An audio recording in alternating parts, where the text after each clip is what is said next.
은혜 받고 힘을 얻어 한 주간도 승리하며 살 수 있는 저희들 되게 하옵소서. 시종을 주께 맡기옵는 주님 영광 받아 주옵시고 소서. 예수님 이름으로 기도합니다. 아멘.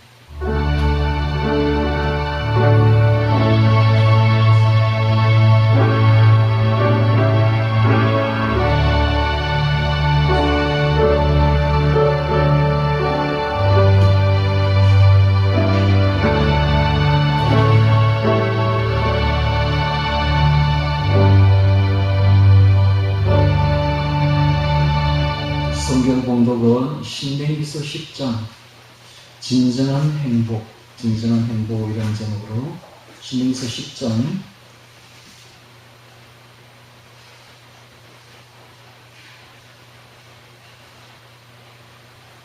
봉독하겠습니다. 그때 여호와께서 내게 이르시기를 너는 처음과 같은 두 돌판을 만들어 가지고 산에 올라 내게로 나오고 또 나무괴 하나를 만들라.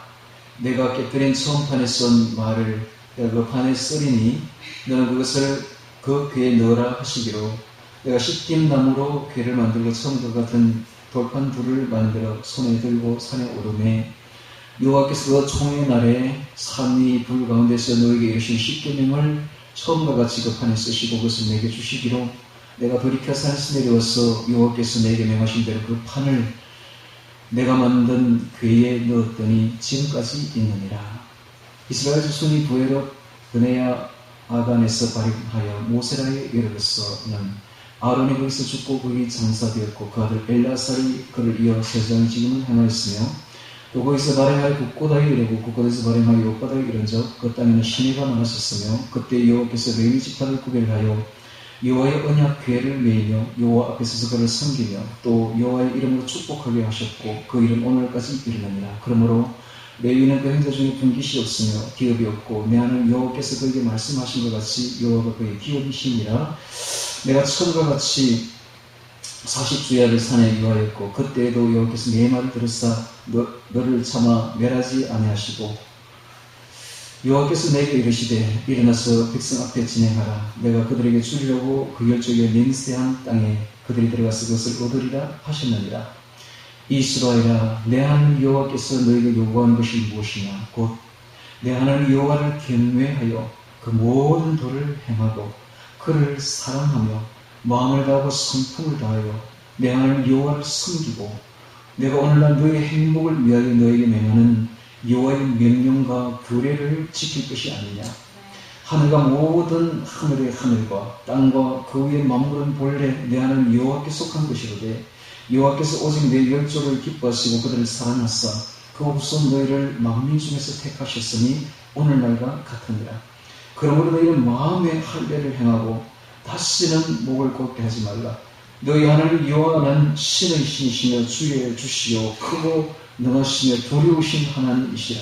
사람을 외모로 보지 아니하시며 뇌물을 받지 아니하시고 고와 갑을 위하여 신원하시며 나그네를 사랑하사 그에게 신부가 의복을 주시나니 너희는 나그네를 사랑하라. 전에 너희도 애굽 땅에서 나그네 되었음이니라.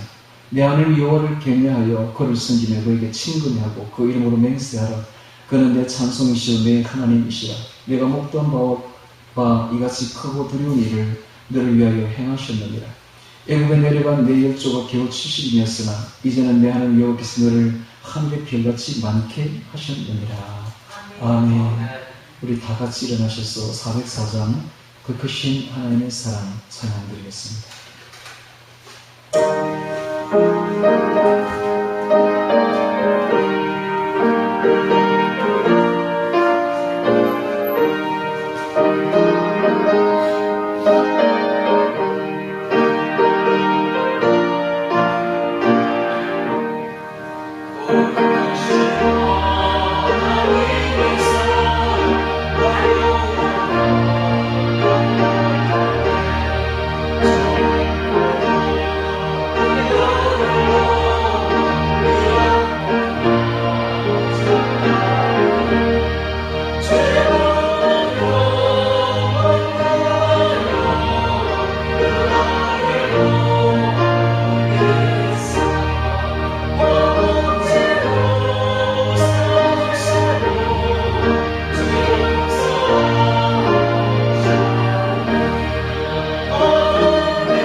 아버지 감사합니다. 신명기서 10장을 통하여 진정한 행복이라는 제목으로 말씀을 전하고자 합니다.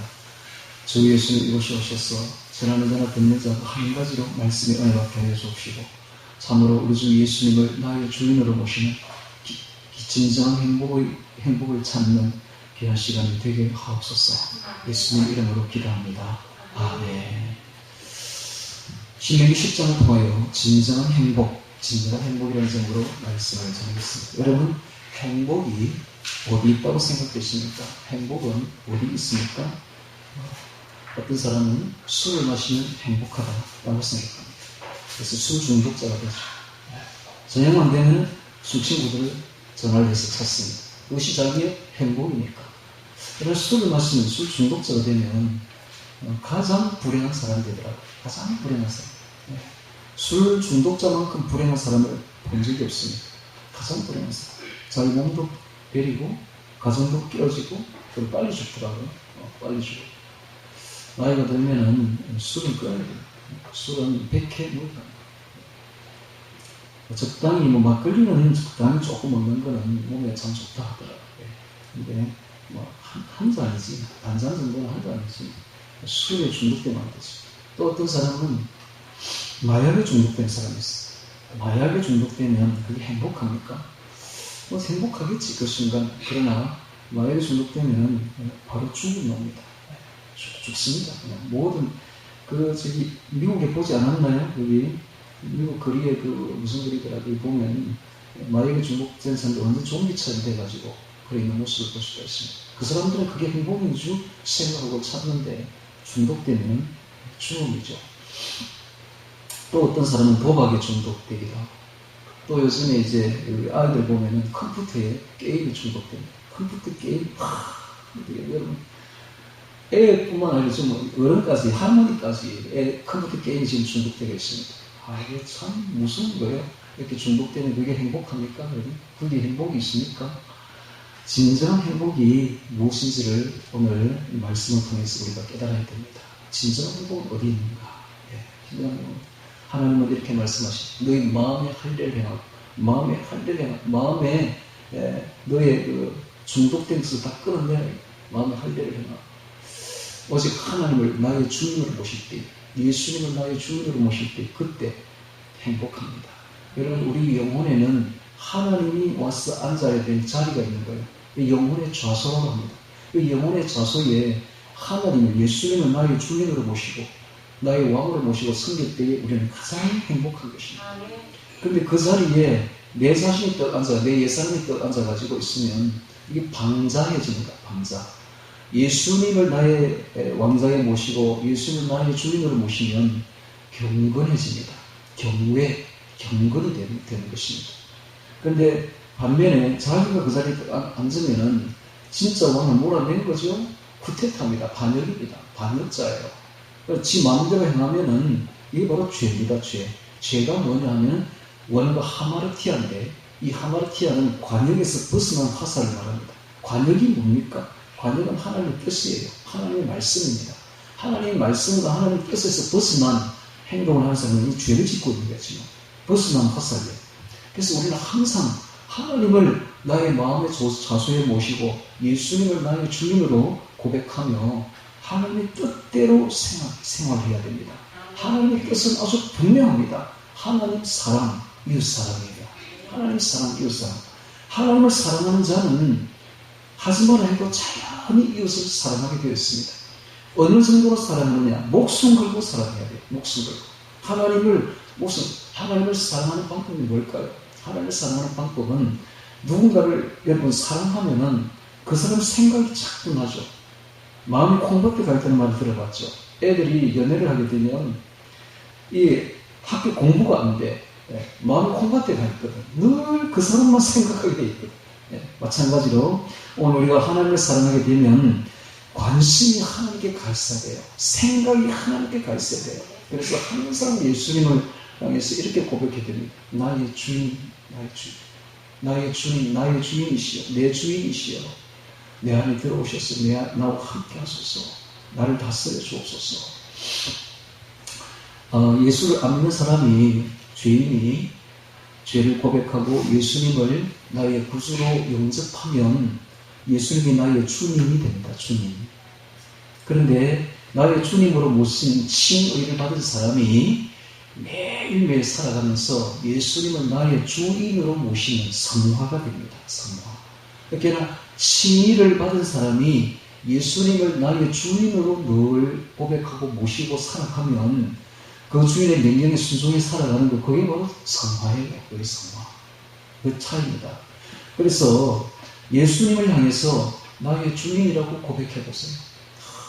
생활이 달라집니다. 생활이 달라집니다. 나의 주인이시다. 내 주인님. 오늘 우리 아까 불렀던 찬송가 중에 231장 우리 갈빗기로 한번 보세요. 231장 한번 보시기 바랍니다. 231장 그러면서 제가 눈물이 나가지고 본다고 말았던 피는데 눈물이 나서 도저히 못 부르겠더라고요. 찬송을 부르면 눈물밖에 안 나. 231장 보면 요단강 건너가 주의 손 붙잡고 기쁨으로 주의 얼굴 배우면서 고백하기를 나의 주인님, 나의 주를 읽어도 눈물이 날라. 우리 주님을 우리가 천국에 가서 배웠고 그의 손을 붙잡고 나의 주님이라고 고백하는 것은 참 놀라운 이야기는 여기부터 이루어져야 돼요. 이 땅에 있을 때부터 그것이 이루어져야 됩니다. 항상 우리는 예수님을 나의 주인이라고 고백해야 돼요. 그래서 내 마음의 자소에 오셔서 왕좌에 앉으소서 하고 나를 다스려 주소서 하고 고백해야 됩니다. 그래야 성화를 이루게 되는 것입니다. 그러면 예수님이 줄 수 있는 진정한 행복이 거기 있습니다. 할렐루야. 진정한 행복, 가장 행복한 사람이 되는 것입니다. 그래서 이걸 이제 어떤 사람이 이걸 체험을 했는데 그분 이름이 이용규 선교사입니다. 이용규 선교사인데 그 사람이 책을 하나 썼는데 이 사람이 누구냐면 서울대, 하버드대 역사학을 전공을 했고 그리고 몽고에 선교사로 간 사람. 그가 책을 썼는데 내려놓음이라는 책을 썼어요. 내려놓음. 그 내려놓음 그 내용을 한번 제가 조금 소개를 하면 이 사람이 늘 하는 말이 갈라디아서 2장 20절에 내가 그리스도와 함께 십자가에 못 박혀면 그런즉 이제는 내가 산 것이 아니라 내 안에 그리스도께서 사신 것이다. 내려놓을 때에 하나님으로 채워진다는 거예요. 우리가 내 옛사람을 내려놓을 때에 옛사람을 십자가에 죽일 때에 내 안에 비로소 하나님으로 채워진다. 아까 제가 이야기했죠. 우리의 영혼의 좌소에는 하나님만이 와서 앉을 수 있는 왕자가 있는데 거기에 내가 떡하니 내 옛사람이 떡하니 앉아있으면 이건 반란이고 구태파예요. 그게 바로 경건이 아니라 방자예요. 방자하게 그때부터 생각하게 된다. 하나님이 제일 싫어하는 게 방자예요. 방자. 하나님은 원수에 하나님부터 이건 반역자예요. 이거 원수야. 이렇게 되면. 그래서 이 왕자에 있는 내 옛사람을 내려놓고 죽이고 그 자리에 하나님을 모시게 되면 주님이 내 안에 성령으로 들어오셔서 살게 된 것입니다. 이게 바로 진정한 행복이라는 거예요. 주님으로 채우는 것, 내가 내려놓고 내 자신을 내려놓고 내 옛사람을 내려놓고 예수님으로 채우는 것, 성령님으로 채우는 것, 하나님 아버지로 채우는 것, 삼위일체 하나님으로 채우는 것이 이게 진정한 행복이다 라고 말을 합니다. 그래서 자기가 주인인 줄 아는 사람은 아직도 옛사람이다.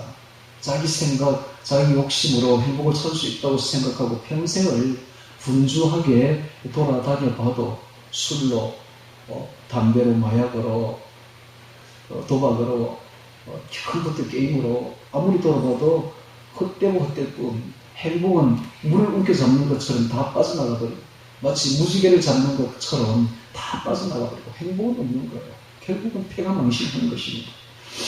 그래서 예수님을 나의 주인으로 받아들일 때에 비로소 우리가 성화를 이루게 되고 예수님의 생명과 연합하게 됩니다. 하나님의 생명과 연합해야 돼요. 하나님의 생명과 연합은 황홀해집니다. 하나님의 생명과 하나 되면요 행복해요. 이게 진정한 행복이에요. 그래서 우리가 저 천국에 들어가면 천국이 환경이 좋아서 행복한 것도 있지만 진짜 행복은 하나님의 생명이 우리 안에 물밀듯이 들어오는 거야. 하나님의 생명과 연합이 되면은 진짜 행복한 거예요. 그게 행복이야, 그게. 그것을 지금부터 맛볼 수가 있다는 거예요. 내 옛사람을 십자가에 죽여버리고 내 왕좌에서 몰아내고 그 자리에 예수님을 나의 주인으로 모시면 예수님의 생명이 하나님의 생명이 우리와 연합한다. 내가 하나님의 생명에 연합하는 거야. 그러면 행복해지는 거야. 황홀해지는 거야. 그렇게 살아요. 잠잠히 기쁨이 옵니다. 한번 고백해 볼까요? 나의 주인, 나의 주인이시여. 예수님, 나의 주인으로 내 안에 들어오소서. 예수님, 내 안에 나의 주인으로 들어오소서. 내가 예수님 나의 주인으로 모시겠습니다. 이런 고백을 한번 해보세요. 한번 해보세요. 제가 이제 간증을 좀 하겠습니다. 제가 그 건축사 시험을 쳤는데 첫 번째 떨어졌어요. 그래서 이제 두 번째, 그 당시 굉장히 건축사 시험이 어려웠습니다. 건축사가 거의 고시 수준이에요. 200명밖에 안 뽑았거든요. 반응이. 그래서 어떤 사람 8수, 9수, 그러니까 자살도 하는 사람도 있고, 그랬었어요. 왜냐면 업을 다 놓고 그것만 매달리니까, 그것도 경력이 5년 이상 있어야 돼요. 또 고등학교 나온 사람들은 7년, 9년 있어야 되거든요. 대학 나온 사람은 5년 있어야 돼요. 그러니까 실컷 일하다가 업을 다 놓고, 그걸 열심히 이제 공부를 해가지고 시험을 치는데, 그렇게 한 8수, 9수 해보세요. 기가 찰 일이지. 근데 첫 번째 떨어진 거야. 근데 이제 두 번째 이제 시험을 준비하면서 제가 이제 부산대학교의 그 교정에 그 도서관에 가서 공부를 혼자 했는데, 부산대학교 교정을 이렇게 올라가는 길에서 제가 예수님께 이렇게 고백했습니다. 예수님, 나의 주인으로 모시겠습니다. 예수님 이제 나의 주인이십니다. 내가 이제 주님을 나의 주인으로 모시고 내가 주님의 종처럼 살겠습니다. 이제부터 내가 만약에 건축사가 합격이 되면 우리 그 건축사 사무소를 개설하게 될 텐데, 그러면 그 건축사 사무실의 소장님은 우리 예수님으로 앉히겠습니다. 그리고 저는 주님의 종으로 살겠습니다. 라고 고백했습니다. 그때 그 고백을 예수님이 기쁘게 받으신 것 같아요. 그렇게 되는 거예요.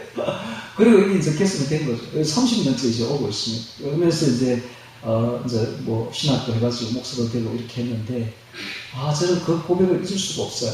지금도 그 고백하면 가슴이 뭉클해집니다. 보십시오. 진정으로 고백할 때 하나님 받는 거야. 입술만 나불나불 해가 될 일이 아니야. 그냥 목숨 걸고 진정으로 뭔가를, 하나님은 진정을 한 그걸 받지, 행식적인 걸 다 받지 않습니다. 그래서 저는요, 우리나라 예배가 너무 많은 건 너무 싫어. 새벽 기도하지, 수요 예배 드리지, 금요 철학 예배 드리지. 예배가 왜 그리 많아요? 왜 주에는 저녁 예배 드리지, 지금 저 오후 예배 받겠지. 아니, 예를 들어서 지금 이렇게 우리 예배 진하게 드렸잖아. 밥 먹고 나면 또 예배가 됩니까, 그게? 왜 그리 형식적이에요? 이러니까 우리나라 기독교인들을 전부 종교인으로 만드는 거예요. 종교 생활하게 만드는 거예요. 진짜는 뭐냐? 진짜는 목숨 걸고 하나님 사랑하는 거예요. 하나님 사랑. 예. 그 하나님 사랑하고 이웃 사랑하는 목숨 걸고, 그거 어렵거든요, 그거 정말로 자기를 죽이는 만큼 어렵거든. 근데 그건 안 되니까 캄프라치 하려고 종교 생활하는 거야. 예. 교회 와서 예배 드리고, 물건 드리고, 봉사하고, 기도하고, 전도하고, 그건 얼마든지 할 수 있거든. 그렇게 어렵지 않거든, 그거는. 그런 식으로 만들어 왔다, 이거 너무 잘못된 거야, 이거. 네, 너무 잘못된 거야. 외국에 보십시오. 예배 그렇게 많이 드리지 않습니다. 주일 예배 한 번만 딱 드리면 돼요. 그리고 세상에 내려가서 진짜 생활하는 거야. 하나님 사랑. 진짜 참전 하나님 사랑하면서 하나님을 나의 주인으로 고백하고, 그리고 하나님 사랑하면 이웃 사랑 안 할 수가 없다고. 하나님 사랑하는 사람은 반드시 이웃 사랑하게 되어 있어요. 목숨 걸고. 이웃을 사랑하지 않는 사람은 반대로 하나님 사랑하지 않는 사람이야, 그 사람은. 그런 사람은 옛사람이 자기 영혼의 좌소의 왕으로 앉아있는 거야. 방자한 자들이야, 방자한 자들. 지 마음대로 생각하고 행동하는 죄 짓는 사람들이야. 하나님을 나의 마음의 왕자의 좌소 왕으로 모셔드리고, 그분을 나의 주인으로 모시고 살아가는, 이게 진짜 신앙생활이에요. 진짜 신앙생활. 그래서 하나님 우리나라에 코로나를 확 내려줘가지고 예배를 확 중단시켜버린 겁니다. 강제로. 나는 그게 참 잘했다고 생각해요. 그러면서 이제 가짜들은 다 풀어서 나가버린 거야. 진짜는 이제 교회에 남는 거야. 그리고 진짜들이 이제 깊이 생각해 보는 거야. 진짜 하나님이 진짜 원하는 신앙생활이 뭔가. 매달 교회 가서 예배만 나 생시적으로 드는 그게 종교생활하는 그게 아니라 진짜 하나님을 사랑하고 진짜 이웃을 목숨 걸고 사랑하는 거. 그래서 일주일 동안 매 성령 안에 살다가 진짜 이 주일 날 예배 왔으면 성령의 행해서 고백하는 거야. 하나님께 고백하는 거야. 하나님 나 이렇게 하나님 사랑하고 이웃 사랑해서 승리해서 일주일을 하나님 앞에 고백하고 갔습니다. 그리고 하나님께 칭찬 듣고 또 재충전하고 이게 이제 진짜 예배 생활이 아닌가, 진짜 신앙생활이 아닌가, 저는 그렇게 생각합니다. 그래서 저희들도 코로나 오기 전에는 진짜 예배 많이 드렸어요. 수요 예배, 새벽 기도, 금요 철야, 주일 저녁 예배 우리 드렸거든. 오후 예배 이런 거 안 했거든. 주일 저녁 예배 이렇게 다 들었는데 코로나를 맞으면서 깊이 한번 생각해 봤어요. 이게 진짜 제대로 하는 건가? 이게 하나님 기뻐하는 생활인가? 아이들하고 이게 보면 종교생활하고 있는 거예요. 얼마든지 캄프라치 할 수 있어요. 얼마든지 사람들에는 A급 신자를 보이게 할 수 있어요. 그게 아니에요. 여러분 진짜 신앙생활은 자기를 내려놓는 것입니다. 그리고 그 자리에 예수님을 나의 주인으로 모시고 주인의 명령대로 순종하는 거예요. 주인의 뜻은 주인의 명령은 아주 단순하고 명확합니다. 하나님 사랑, 이웃 사랑입니다. 할렐루야. 하나님을 그 무엇보다 사랑하는 거예요. 늘 생각하는 거예요. 늘 예수님을 생각하고 관심을 예수님께 가지고 예수님을 생각하고 주의 말씀을 생각하며 말씀대로 하는 것입니다. 자, 그런데 제가 아까 내려놓은 그 이야기 하다가 어떤 데로 가버렸는데요. 그래서 내 안에 우리 안에 우리가 너무 크면 하나님이 들어갈 수가 없대요. 그래서 나는 너에게 가장 좋은 것을 주고 싶구나. 그것은 나 자신이다. 하나님 이렇게 말씀하시는 거예요. 그런데 우리 안에 옛사람이 내 자아가 꽉 차 있으면 주님이 들어올 자리가 없는 거예요. 그래서 복음송이었던 그 가시나무 새라는 노래가 있는데 이게 이제 유행어가 되어버렸는데 원래는 복음송이었죠. 그 가사로 이렇게 되어 있습니다.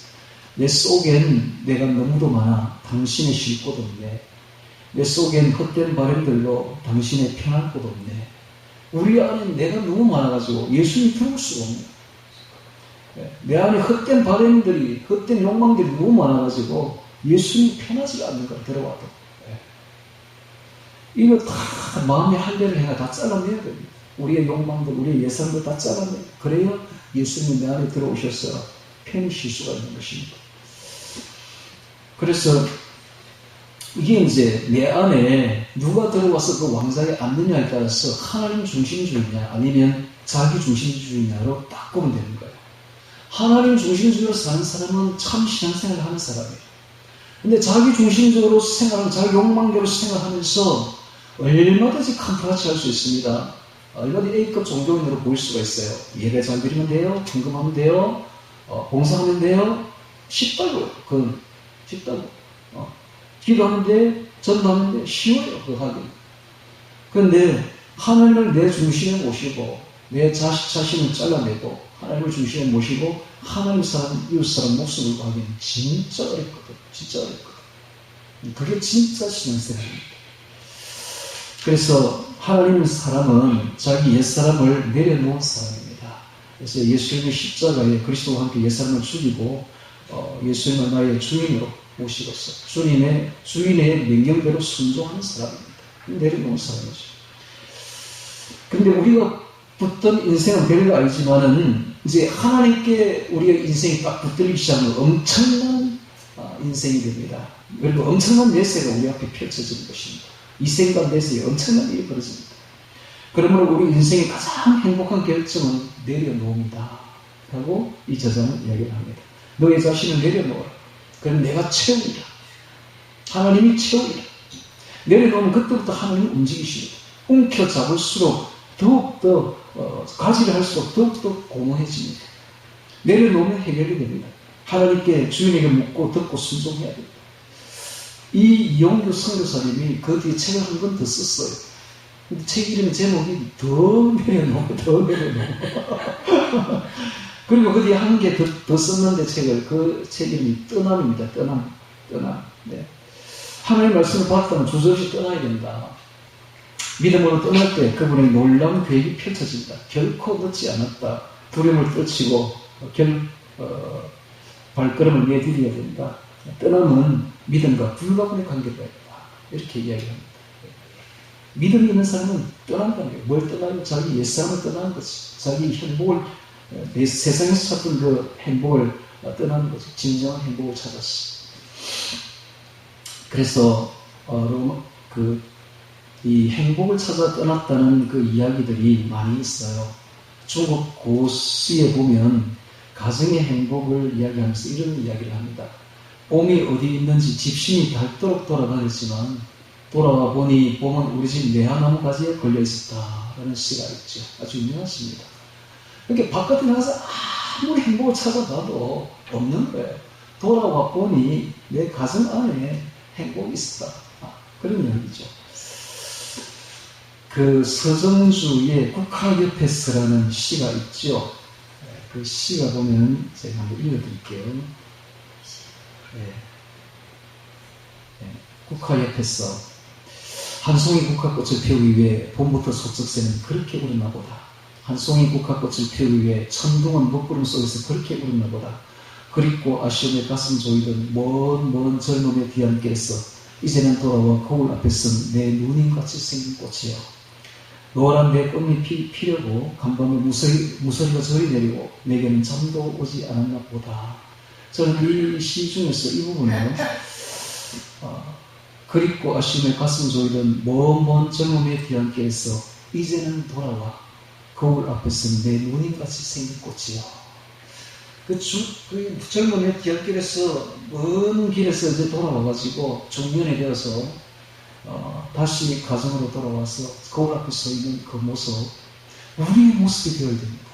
우리가 이제는 주님께로 돌아와야 돼요. 진짜 행복은 내 안에 주님을 모시면 됩니다. 할렐루야. 세상에 아무리 나가봐도 없어요, 행복. 주님을 내 안에 모시면 진정한 행복이 있다. 즉, 주님의 생명과 연합되면 그게 황홀해진 거예요. 황홀해진 거예요. 주님의 생명과 하나 되면, 연합되면서 하나 되면 정말 진정한 행복이 거기 있습니다. 그래서 주님의 생명과 연합되고 하나 되며 주님을 내 안에 모시려면 먼저 해야 될 일이 이 옛사람부터 잘라내야 돼요. 그 왕자에서 몰아내야 되는 것입니다. 그리고 예수님을 나의 주인으로 고백하면 됩니다. 예수님 나의 주인님 내 안에 들어오셔서. 예수님이 내 안에 들어올 때는 성령님이 들어오시죠. 성령님이 들어오셔서 성령께서 우리의 주인이 되어 주시는 것입니다. 자, 그래서 이 또 가정이 가정이 중요하죠. 가정이. 그래서 행복은 아까도 이야기했지만 중국 고시에 자기 집 매화가지에 걸려 있었다고 이야기했듯이 행복은 그 가정에 있습니다. 그래서 우리가 가정으로 돌아가야 돼요. 바깥에 아무리 살도 행복 없습니다. 진짜 행복은 가정에 있어요. 가정이 얼마나 중요한지 모릅니다. 하나님께서 소시적부터 부부로 맺어준 그 아내에게로 돌아가야 돼요. 그 짝이야말로 가장 소중한 사람이고 행복은 바로 그 가정에 있습니다. 그래서 영국의 비소리 작곡하고 미국의 페인이 작사한 젊은 나의 집이라는 그 노래가 있어요. 제가 한번 읽어드리죠. 젊은 곳에서 날 오라 하여도 내 쉴 곳은 작은 집, 내 집뿐이리. 내 나라 내 기쁨 길이 쉴 곳도 꽃피고 세우는 집, 내 집뿐이리. 오 사랑, 나의 집, 젊은 나의 집, 내 집뿐이리. 나의 멋집, 내 집뿐이리. 되어 있습니다.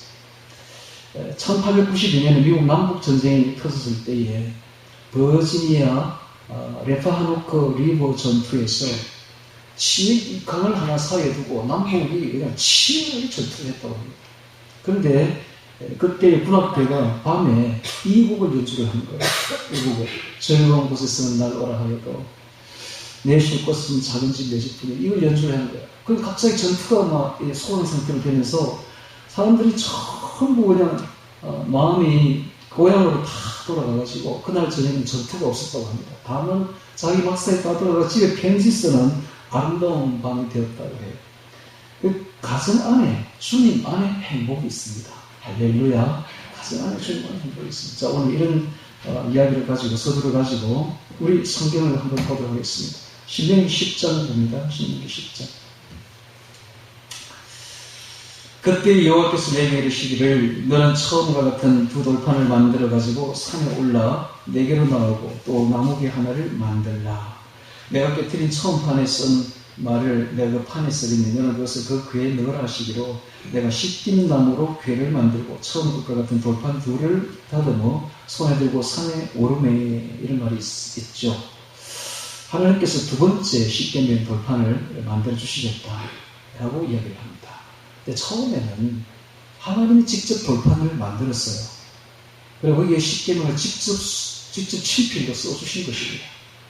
그런데 이스라엘 백성들이 송아지 우상 숭배를 함으로써 그 돌판이 깨어진 거예요. 너희들은 이걸 받을 자격이 없는 백성들이다. 이렇게 된 거죠.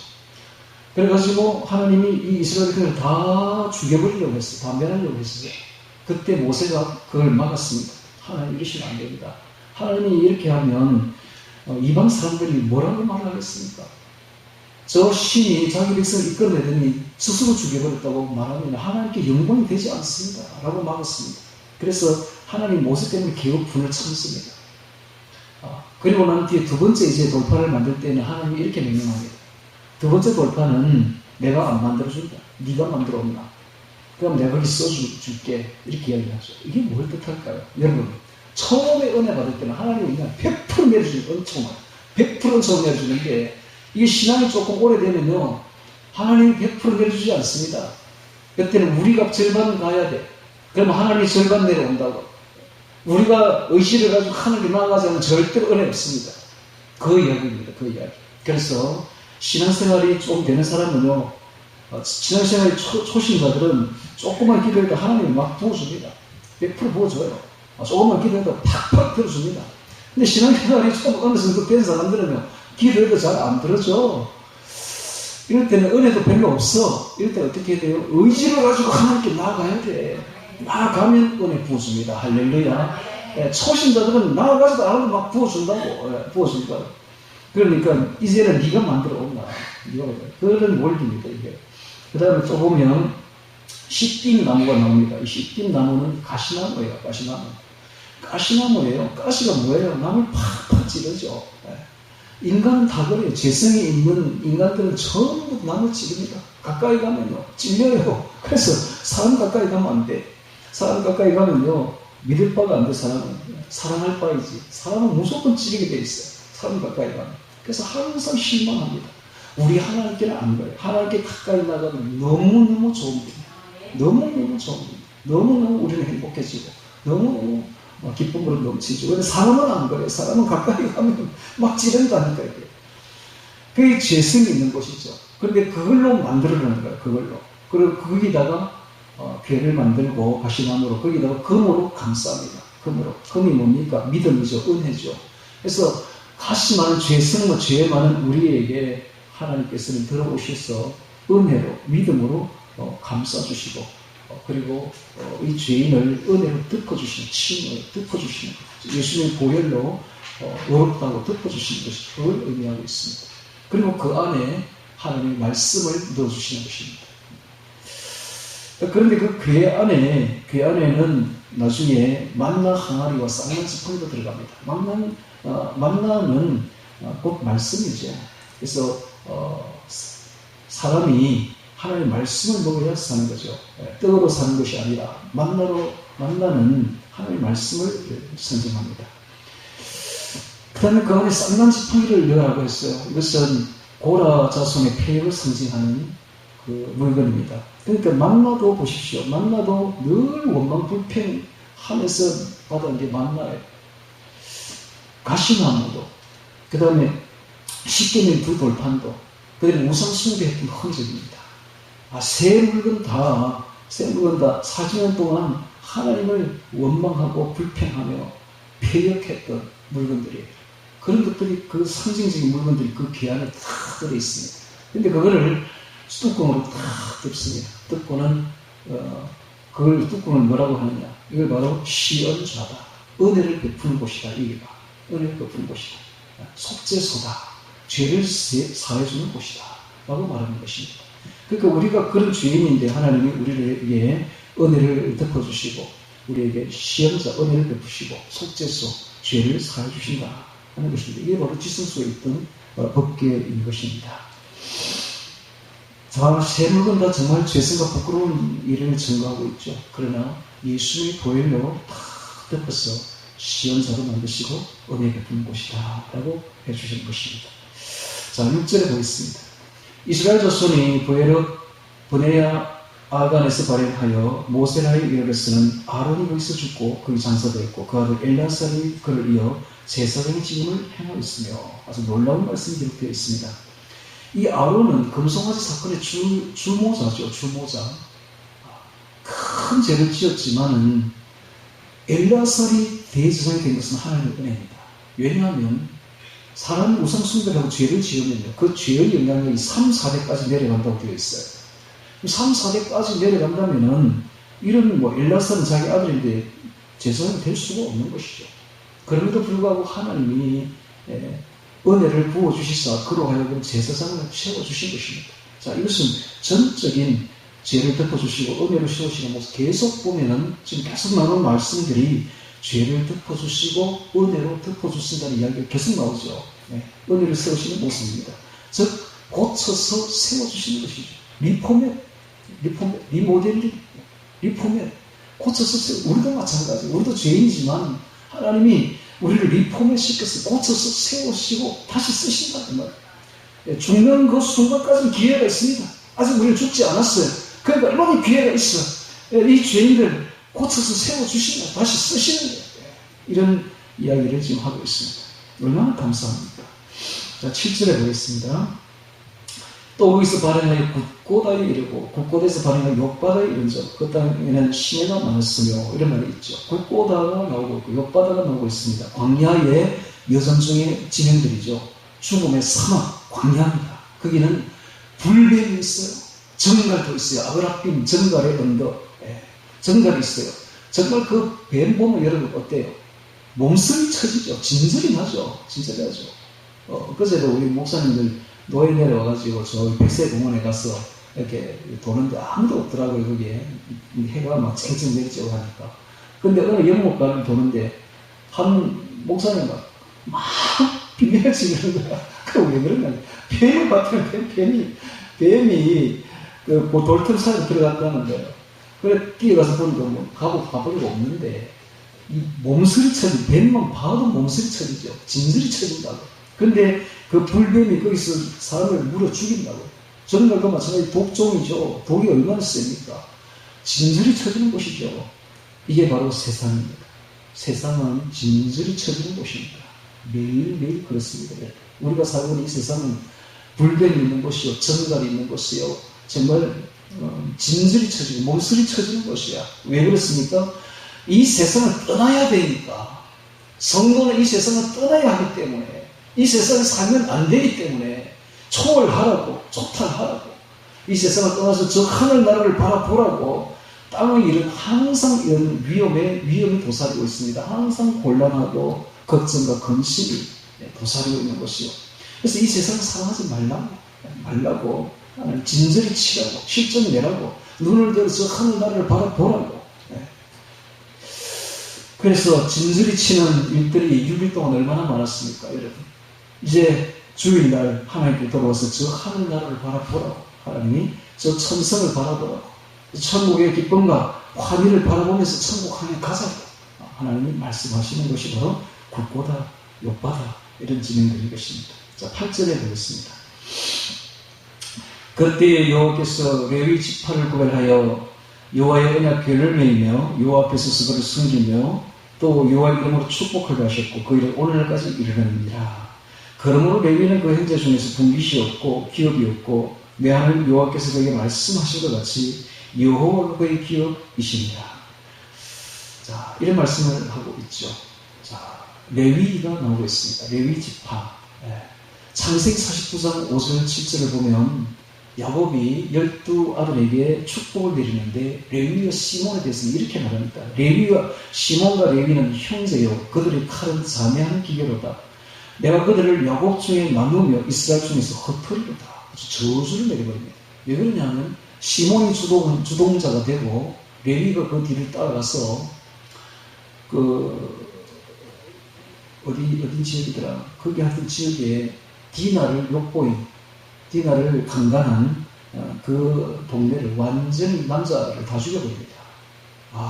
그 일로 인해가지고 아무 소리 안 하고 있다가 야곱이 딱 축복 내릴 때 이 말을 하는 거예요. 속에 있던 말을 하는 겁니다. 그래서 레위와 시몬 형제의 그들을 칼은 자네하는 기계로도 내가 그들을 야곱에서 나누며 이스라엘 중에서 흩어리로다 하고 저주를 내려버립니다.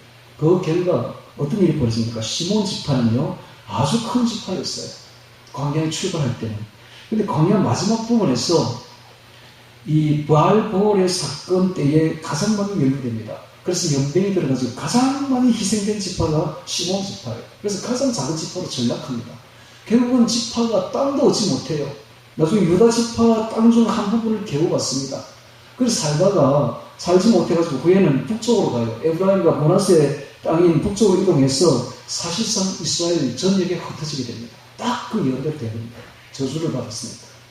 레위도 저주를 받았죠. 너도 흩어지게 될 것이다 라고 했는데 레위 지파는요 이 어떤 축복을 받느냐면 이 저주가 축복이 되어버려요.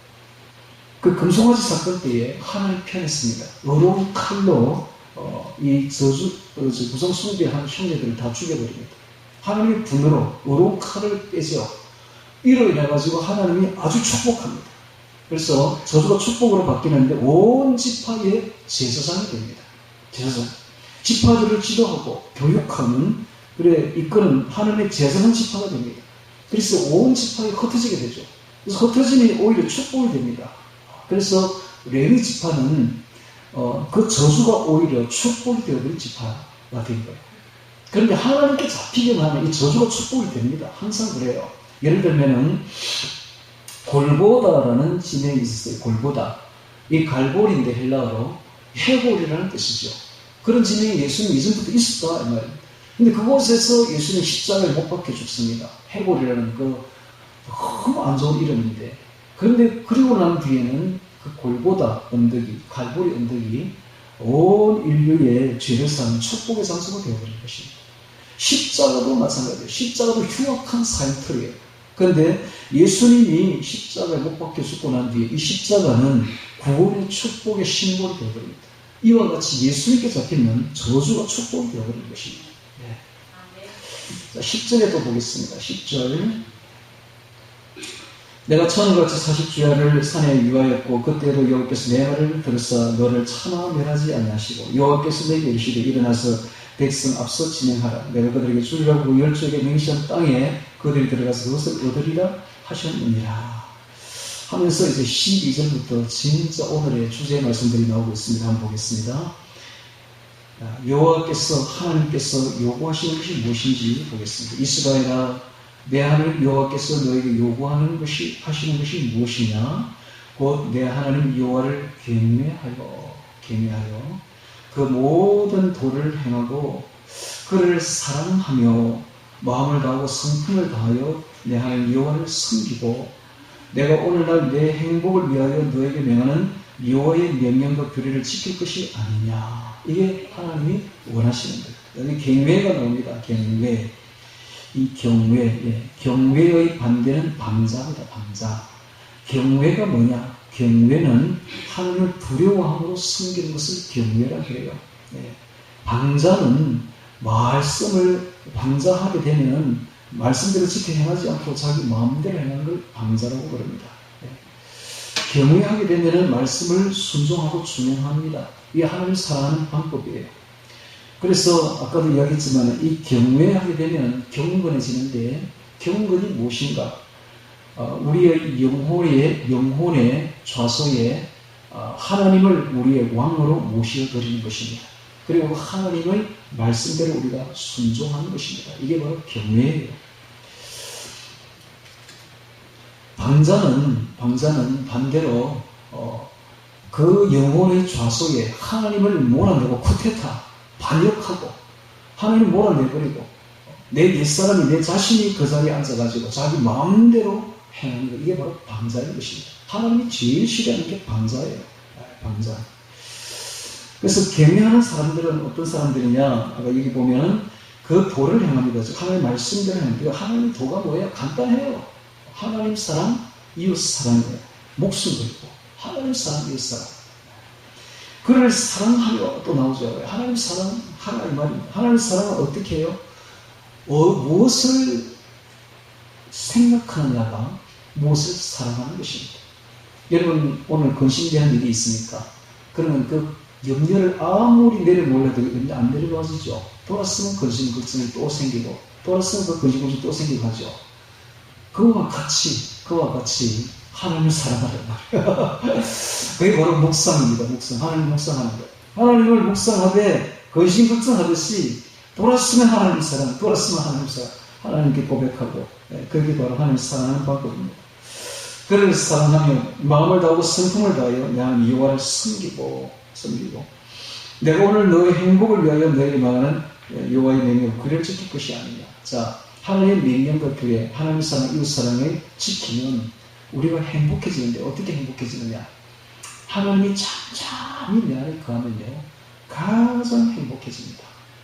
마치 가정에 돌아온 것 같고 마치 욱학 옆에서 시처럼 이제는 돌아와 거울 앞에서 내 누님같이 이제는 돌아왔어요.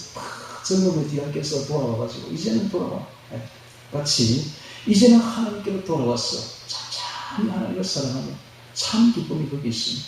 여러분 세상에서 술 아무리 먹어봐도 도박 아무리 해봐도 네 가지의 중독성이 있다 했죠. 컴퓨터 게임 아무리 해봐도 안 돼요. 그거. 해봐도 그냥 행복 없습니다. 쾌락은 아무리 해봐도 없습니다. 돌아와서 진짜 하나님을 나의 주님으로 모시고 하나님을 섬길 때에 잠잠한 기쁨이 참된 행복이 거기 있는데 하나님은 하나님의 생명으로 우리가 연합시켜 주십니다. 그러니까 하나님의 생명에 들어가면 얼마나 황홀한지 몰라요. 하나님과 동행하며 하나님의 생명으로 연합됩니다. 생명 충만합니다. 성령 충만하고 생명 충만. 이게 행복이다. 행복. 진짜 이제 천국 가서 진짜 행복도 하나님과 생명 연합하는 것입니다. 그러니까 하나님과 생명 연합하려고 우리가 부활체를 입는 거예요. 그래서 이 세상에서 이런 행복을 많이 맛본 사람은 천국 가서 큰 빛이 나는 부활체를 입게 되는데 그것은 삼천천에 올라가면 이 사람들은 늘 하나님과 연합하는, 생명 연합하는 사람들이 되는 것입니다. 이게 바로 진짜 행복이다 하는 것입니다.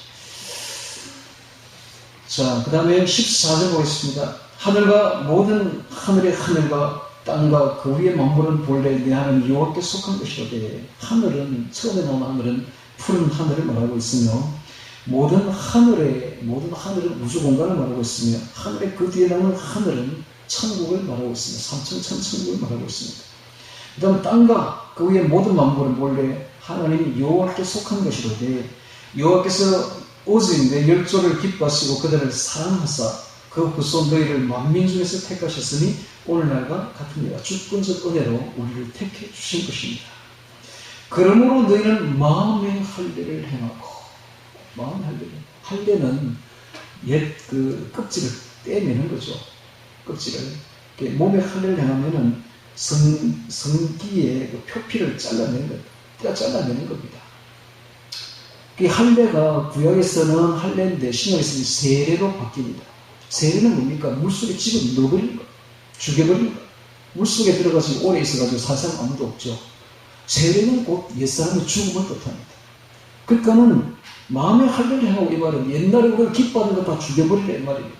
술 중독, 담배 중독, 마약 중독, 도박 중독, 컴퓨터 게임 중독, 음란 중독, 이거 다 죽여버리라 이 말입니다. 마음의 할례를 행하고 다 잘라내라.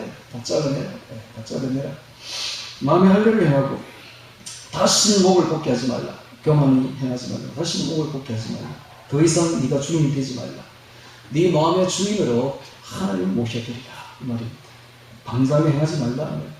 너희 하나님 여호와는 신의 신이시요 주의 주시요 크고 능하신 두려우신 하나님이시라. 보십시오.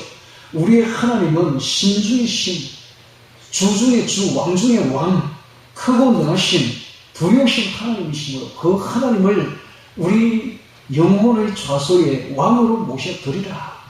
이것이 오늘의 행복의 비결인 것입니다.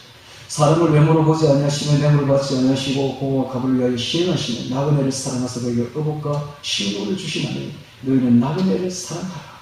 전에 너희도 애국 땅에서 나그네 되었었습니다. 라고 말씀하고 있습니다. 사람이 무엇을 생각하느냐에 보면 무엇을 사랑하는지를 알 수가 있습니다. 관심을 가지고 골똘히 생각하는 그게 바로 그 사람이 사랑하는 것입니다. 그것이 욕심이든지 쾌락이든지 죄성에 이끌리든지 죄악을 생각하는 죄인이요, 죄인. 마음을 돌이켜서 할례를 행해서 이제 예수님을 생각하면은 거룩한 사람, 성도가 되는 것입니다. 성도. 네. 성도라면 늘 거룩한 사람이라는 주님을 생각해야 돼요. 주님을 나의 예수님을 나의 주라고, 나의 주인이라고 고백하며 생각해야 됩니다.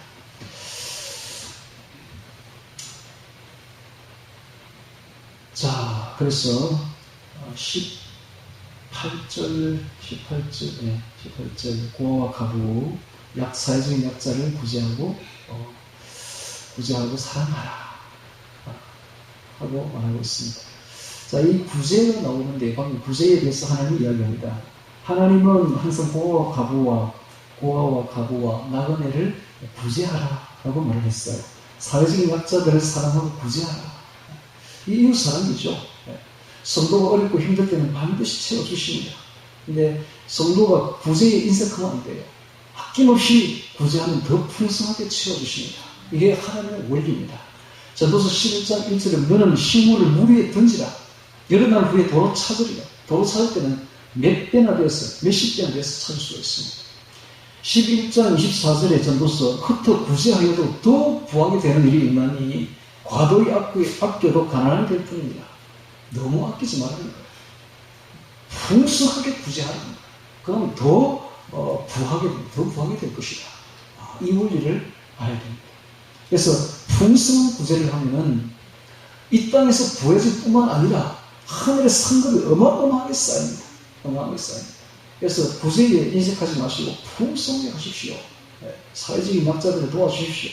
그러면 저 하늘에서 상급이 엄청납니다. 상급 쌓는 비결이 여기 있습니다.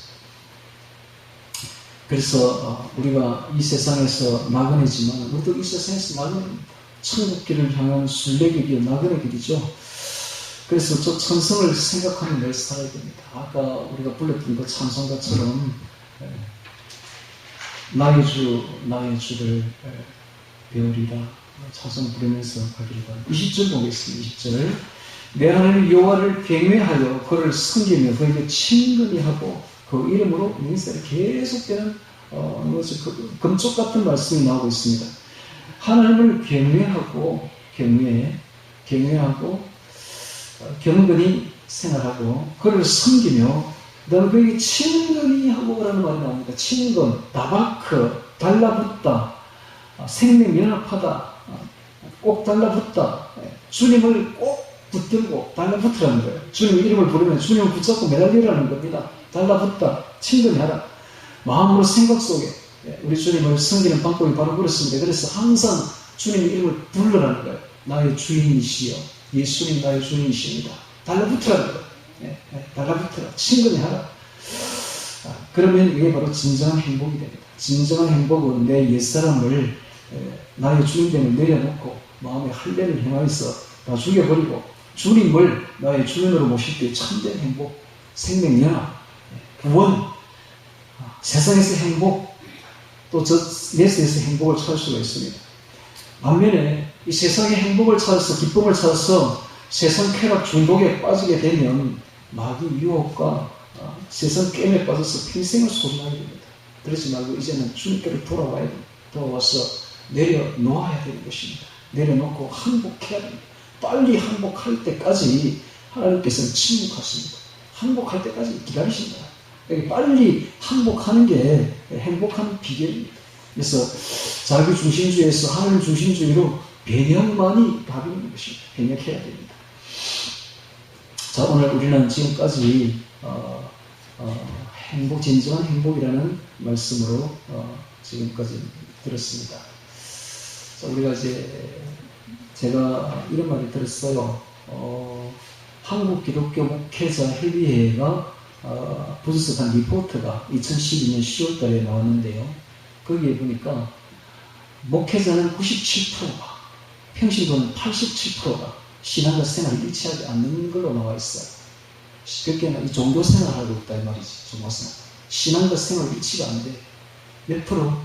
목사는 97%, 평신도는 87%. 평신도가 훨씬 많네. 10% 그래도 좀 많네. 말하자면 목회자 중에는 3%만 진짜 참 신앙생활을 하고 있고, 평신도 중에서는 13%만 진짜 신앙생활을 하고 있는, 전부 종교 생활을 하고 있는 걸로 드러났습니다. 그래서 제가 이야기하지 않습니까? 여러분, 종교 생활을 암만 해봐야 왕 바리새인만 될 뿐이지 천국 못 갑니다. 진짜 신앙생활 하십시오. 네, 진짜 신앙생활 하십시오. 아무리 예배 잘 드리고 헌금하고 봉사하고 전도하고 기도해도 소용없습니다. 진짜 신앙생활은 내 안에, 내 영혼의 좌소에 예수님을, 하나님을 나의 왕으로 모시고서 그분에게 순종하는 것입니다. 그분의 뜻에 순종하는데, 그분의 뜻이 분명합니다. 하나님 사랑이에요. 하나님 사랑. 하나님 사랑. 하나님 사랑하는 사람은 반드시 이웃 사랑도 하게 되어 있습니다. 하나님 사랑, 이웃 사랑. 이게 진짜 신앙생활입니다. 이게 진짜 신앙생활. 그게 얼마나 어려운지 모릅니다. 목숨 걸고 하라 이 말이에요. 적당히 하지 말고 목숨 걸고 사랑하라. 목숨 걸고 사랑. 이번에 우리 노회를 그새 열었는데 그 노회에 17명 목사님들이 오셨어요. 우리 교회의 그 재정이 앵꼬입니다. 앵꼬. 늘 앵꼬야. 채웠으면 앵꼬. 채웠으면 매달 앵꼬입니다.